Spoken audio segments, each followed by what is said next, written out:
Ambore Sai. Ambore Sai. Ambore Sai. Moi, c'est Masoki Mamasoki. Je suis fils de la grotte sacrée, la grotte mythique, la montagne de Dieu, le rocher percé, la montagne rocheuse, Ngorlitoba, au Cameroun.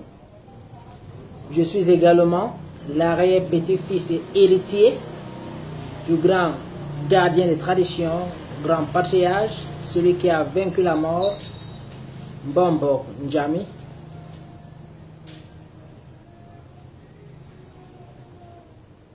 Alors, une fois de plus, je m'exprime en langue française,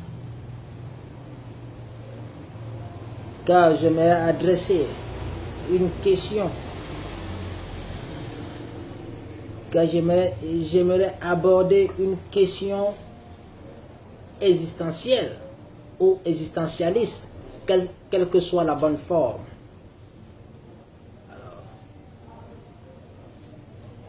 Et avant d'aborder cette question, j'aimerais rappeler ici, comme toujours, quand je m'exprime en langue française, que la tradition, elle se parle en langue ancestrale, elle se parle en langue traditionnelle, car elle est le vecteur le plus important de la tradition. La langue est le pilier qui soutient la tradition et c'est le plus bel héritage qui nous a été légué par nos ancêtres. Et dans cette langue se cachent les secrets de l'univers et de la vie. Celui qui maîtrise sa langue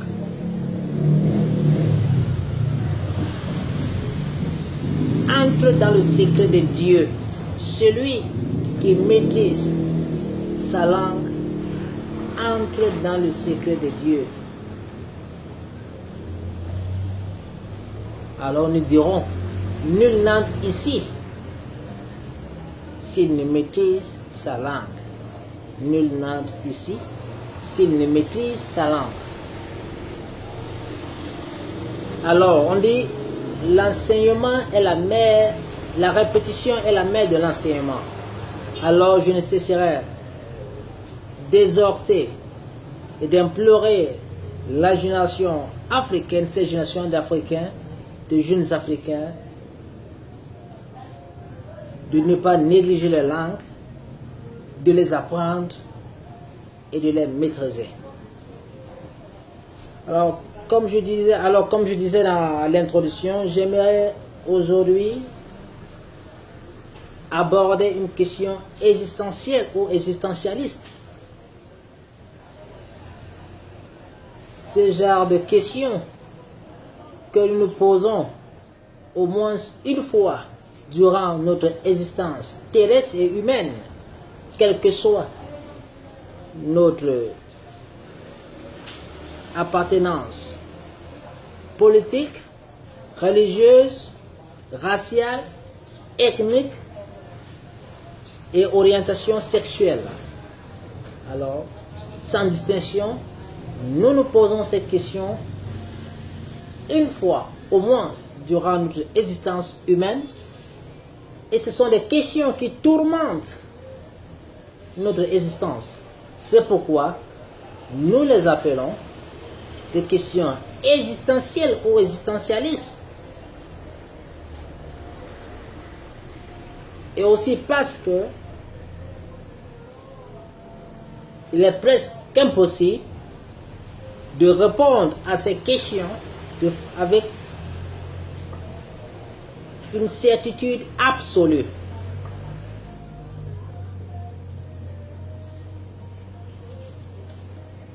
Qu'est-ce qui est Dieu? Est-ce que Dieu existe? Qui a créé l'univers? Quel est le but de la vie? D'où venons-nous? Où allons-nous? La réincarnation existe-t-elle? Y a-t-il une vie après la mort? Le paradis et l'enfer existent-ils? Tant de questions qui tourmentent notre existence humaine. Tant de questions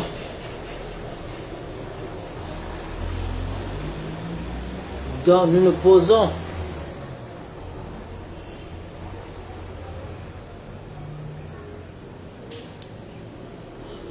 Y a-t-il une vie après la mort?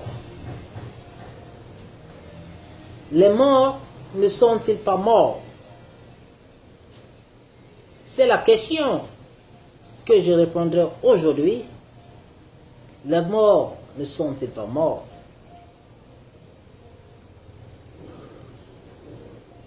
Pour certains, ce sera audacieux.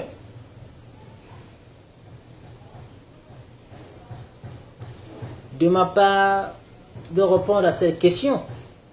Pour certains, il est très audacieux de ma part de répondre à cette question. Lorsque nous savons que les grands maîtres qui ont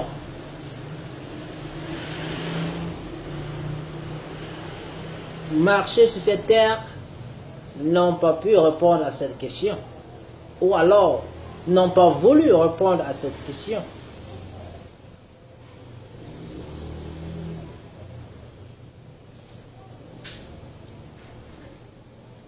Mais aujourd'hui,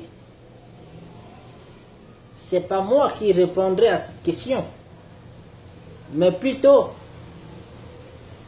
ce que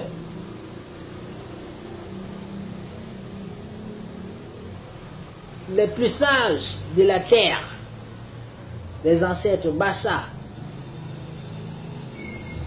ces premiers habitants de la terre,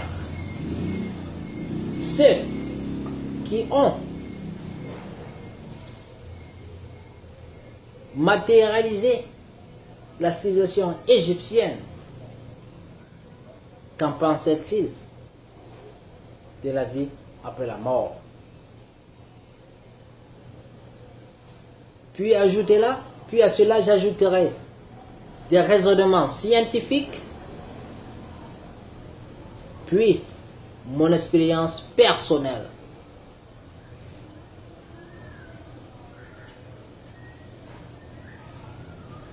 Et le reste ne sera qu'à vous de conclure.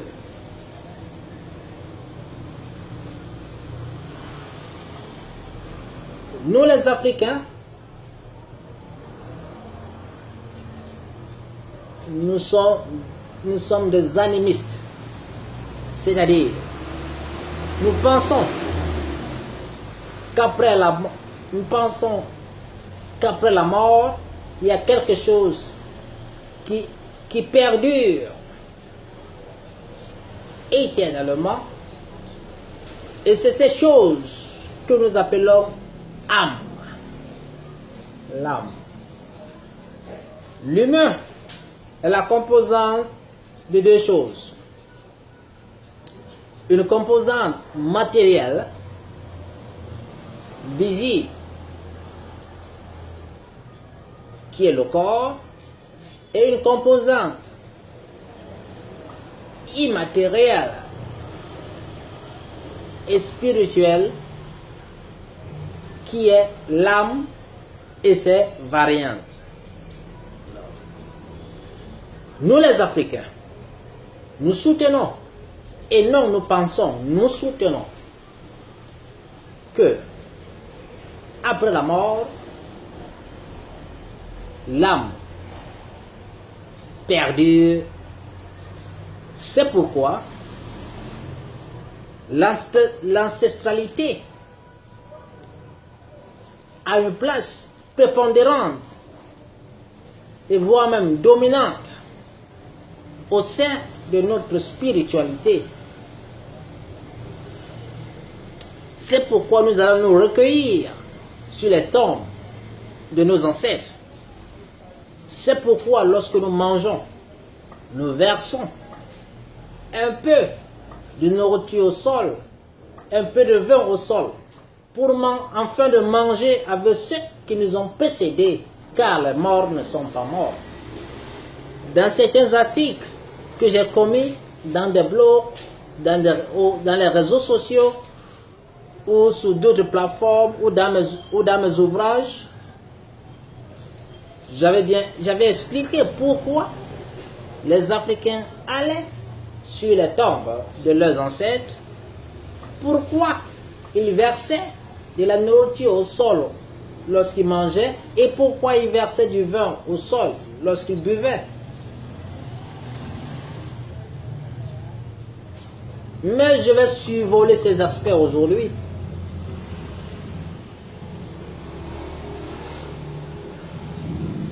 Les Africains pensent aussi que la vie est éternelle, qu'il n'y a pas de commencement, qu'il n'y a pas de fin.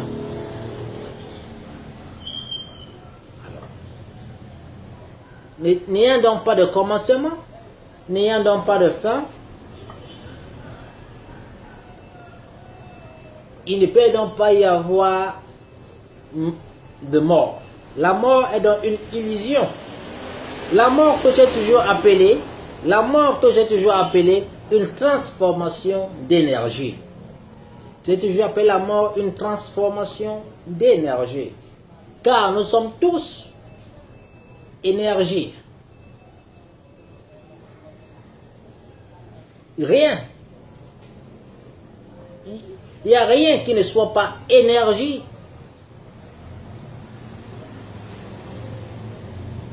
Alors, ce que certains croyants, ce que les croyants appellent Dieu, c'est ce que les hommes de science appellent énergie.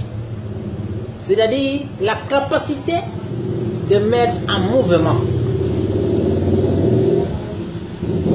Et d'après la loi physique de la transformation d'énergie, d'après la loi physique de la transformation d'énergie, l'énergie ne peut être créée, l'énergie ne peut être détruite, mais l'énergie se transforme. Alors, on ne peut donc pas créer l'énergie, on ne peut non plus la détruire. Créer l'énergie, ici, c'est la naissance. Détruire l'énergie, ici, c'est la mort. Mais il y a donc une transformation de l'énergie.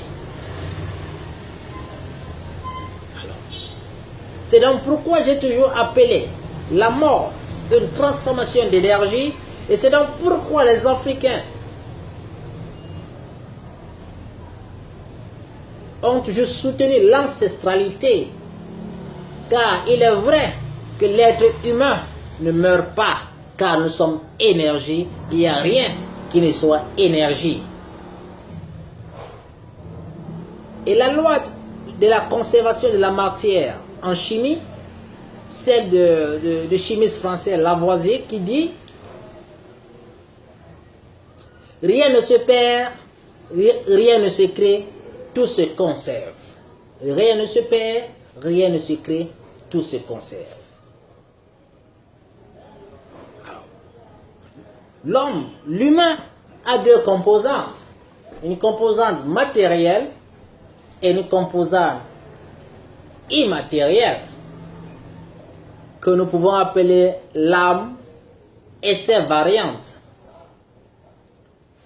Lorsque nous mourons, notre corps se décompose. La décomposition de notre corps donne vie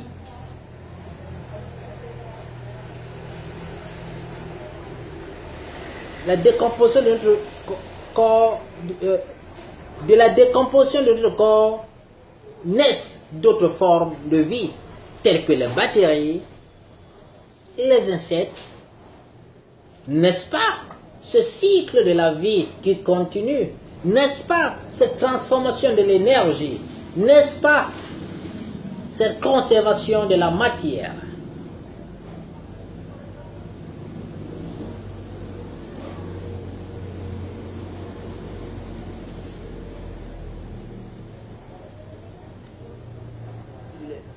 Les physiciens de la physique quantique ont fait une expérience que j'avais partagée dans les réseaux sociaux. celle de chat de Schwarzenegger, où un chat est enfermé dans une caisse, puis tué, mais en réalité, ce chat est vivant dans une autre dimension. Donc la vie après la mort est une réalité. Ce que les uns peuvent appeler superstition, ce que les uns appellent superstition et croyance, ne sont que l'incapacité à comprendre la spiritualité africaine, le Mbok. Donc, de l'incapacité à comprendre le Mbok naît de la superstition et de la croyance. Car le Mbok n'est pas une croyance. C'est pourquoi Dieu a toujours détaché le Mbok de la religion. Alors, bien que le Mbok peut aussi être appelé religion, si nous nous limitons sur les 7 dimensions de la religion définies par le philosophe britannique Ninian Smart, nous pouvons se dire qu'à une certaine mesure, le Mbok est une religion. Bon. J'ai commis un ouvrage intitulé Le Mbok, notre tradition, notre religion. Mais cet ouvrage est destiné aux âmes, aux êtres humains de petite conscience. Car lorsqu'on élève la conscience, il n'y a plus de religion, mais il n'y a que de la connaissance. Alors, donc même sur le plan scientifique, donc même la science donne raison à l'ancestralité, à la pensée africaine de la vie après la mort. Dans les prochaines vidéos, je ferai l'effort d'expliquer pourquoi les Africains jettent de la nourriture au sol lorsqu'ils mangent. Pourquoi ils versent du vin au sol lorsqu'ils boivent, afin de manger de boire avec leurs ancêtres. Pourquoi ils visitent la tombe de leurs ancêtres. Et qu'est-ce qui est la croix? Car la croix qu'on nous a fait croire qu'elle est chrétienne n'est pas chrétienne. Alors, en expliquant l'origine de cette croix, nous allons y arriver à la croyance, à la pensée de manger avec les ancêtres. Et lorsque nous regardons, lorsque nous lisons la Bible, j'ai déjà dit ici que la Bible, vous devez aller sur YouTube et taper Masoki Mama Soki, vous tapez mon nom et vous allez voir les vidéos qui sont titrées en langue française sont en français, les vidéos qui sont titrées en langue bassa sont en bassa. Alors, si vous ouvrez, si vous écoutez les vidéos en langue française, là vous comprenez que j'avais déjà expliqué, j'avais déjà dit que la Bible n'est pas occidentale, que la Bible n'est que la transposition des mythes Ngor Lutuba. Ce n'est que la manifestation des différentes forces agissantes de Ngor Lutuba. Alors que les événements, que la Bible n'est pas historique, car les événements qui sont déroulés à la Bible ne sont pas historiques, mais plutôt une transposition des mythes Ngor Lutuba. Alors je vais faire référence à la Bible. Quand je l'ai dit, elle n'est pas. La Bible, elle est. Ce livre aujourd'hui est africain. Ce livre est africain, même de par son nom. J'avais déjà dit que le mot Bible, ce n'est pas un nom européen, c'est un nom bassa qui vient de Mbabi, qui veut dire Écosse. Il faudrait suivre mes vidéos en langue française et vous en saurez. Alors, lorsque nous lisons le premier livre de Samuel, et là nous avons, parce que dans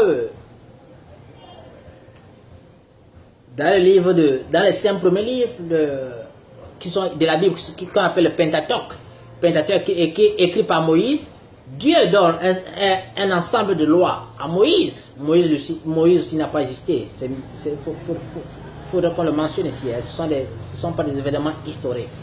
Parmi ces lois, l'interdiction de consulter les morts.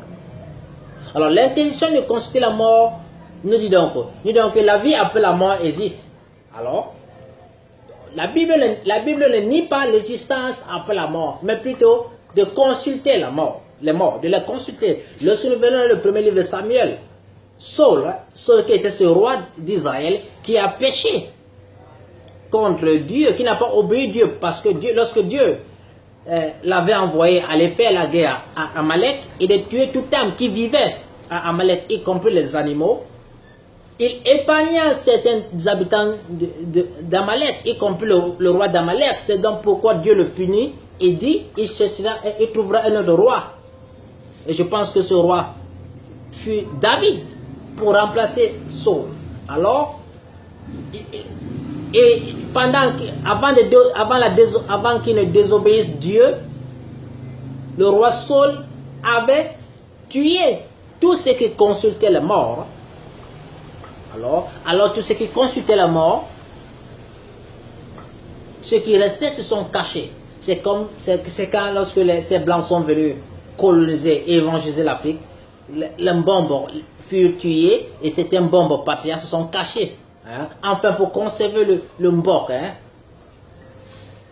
Alors, les Philistins décidèrent d'attaquer Israël et Saul, le roi d'Israël, consulta Dieu afin de savoir s'il allait battre les Philistins. Mais Dieu ne répondit point à Saul, car Saul avait déjà désobéi à Dieu, mais Dieu n'était plus avec lui. Alors, Saul ne pouvait que se tourner à ceux qui consultent les morts pour en savoir son destin face aux Philistins. Mais ceux qui consultaient la mort se cachèrent, car Paul les exterminait, Saul les exterminait. Alors, Saul se déguisa la nuit et alla chez une femme qui consulte les morts. Et il dit à cette femme, j'aimerais consulter les morts. Cette femme dit, c'est au risque de ma vie. Car la femme ne savait pas que c'est Saul qui était devant elle. Vous savez donc ici, Saul tue ceux qui consultent les morts. Et Saul dit à cette femme, ne craignez rien. Alors la femme demande à Saul, qui est-ce que vous aimeriez consulter? Et à ce temps-là, Samuel était déjà mort. Car c'est Samuel qui avait consacré Saul roi. Saul dit à cette femme, j'aimerais consulter Samuel. Alors, Samuel qui était déjà mort, la femme consulte Samuel. Et Samuel lui dit, le monsieur devant vous est Saul. Et la femme dit à Saul, êtes-vous venu me tuer? Car elle avait peur. Car Saul tuait tous ceux qui consultaient les morts. Après Saul dit, ne crains rien. Alors, cette femme consulte Samuel qui était déjà mort. Samuel lui dit, Saul va perdre la guerre contre les Philistins, car il a désobéi à Dieu lorsque Dieu lui avait demandé d'aller à la guerre contre Amalek. Et il va mourir demain. Saul et ses enfants mourront dans cette guerre demain, et demain ils seront avec moi au pays des morts.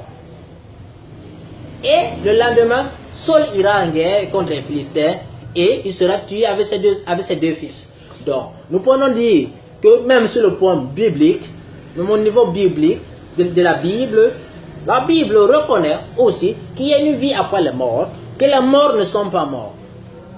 Mais cependant, d'un point de vue chrétien biblique, il est interdit de les consulter car ils considèrent cela comme la croyance à d'autres dieux. Donc, nous allons que la vie après la mort en est une chose.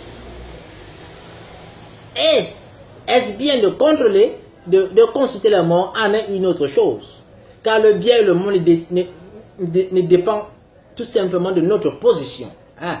Donc, même sur le point biblique, la vie après la mort est une réalité. La vie après la mort est une réalité. Tout est énergie. Alors, et l'énergie ne peut pas être détruite. Alors, donc, et de nos expériences personnelles, je pense déjà vous avoir dit à maintes reprises comment je suis né. À ma grossesse, lorsque ma mère était enceinte de moi, mon arrière-grand-père, qui lui était décédé plusieurs années auparavant, apparut à ma mère pendant sa grossesse, la nuit, et lui donna une pierre de mettre en bas de son lit et des médicaments, afin qu'elle m'accouche sans problème, afin que je naisse. Et elle dit à ma mère, dès que tu te réveilles le lendemain, faudra aller au village et demander aux autres patriarches de te laver sur ma tombe à 2 heures du matin et tu accoucheras de cet enfant.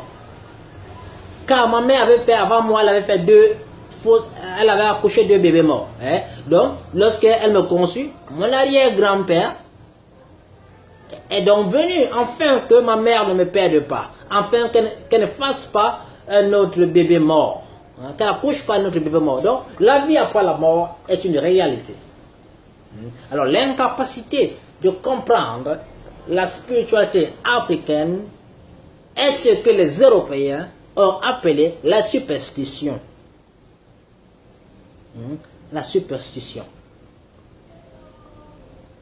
J'ai même eu à démontrer, parce que chez nous en Afrique, chez nous on dit, lorsque tu te mords la dent, ça veut dire que quelqu'un parle de toi quelque part. Hein.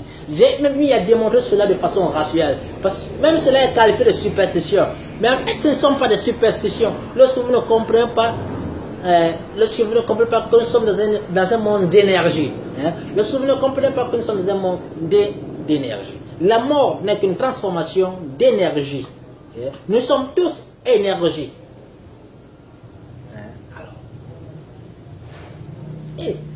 Alors, dans la prochaine vidéo, je ferai un effort de vous expliquer pourquoi on va sur les tombes de nos ancêtres, pourquoi il faut garder, hein, les tombes, il faut suivre les tombes de nos ancêtres comme les Bassas font au Cameroun, hein, comme les enfants de la Gourde Sacrée Ngoljuba font au Cameroun. Ils suivaient. Pourquoi suivre la tombe de ses ancêtres? Quelle importance? Et comme vous l'avez constaté, j'étais absent pendant 4 à 5 jours, je n'ai pas fait de vidéo. Et je pense que je suis aussi absent pendant 1 à 2 semaines, car je suis dans un travail, les ancêtres m'ont mis dans un travail spirituel très intense. Je suis dans un travail spirituel très intense. C'est pourquoi je n'ai pas fait de vidéo les 5 derniers jours. Et c'est pourquoi je risque aussi d'être absent dans les 2 prochaines semaines. Alors j'ai profité de ce temps libre de déjeuner pour faire cette vidéo avec vous. Hein? Mais de toutes les façons quand même, ces questions existentialistes, nous les posons.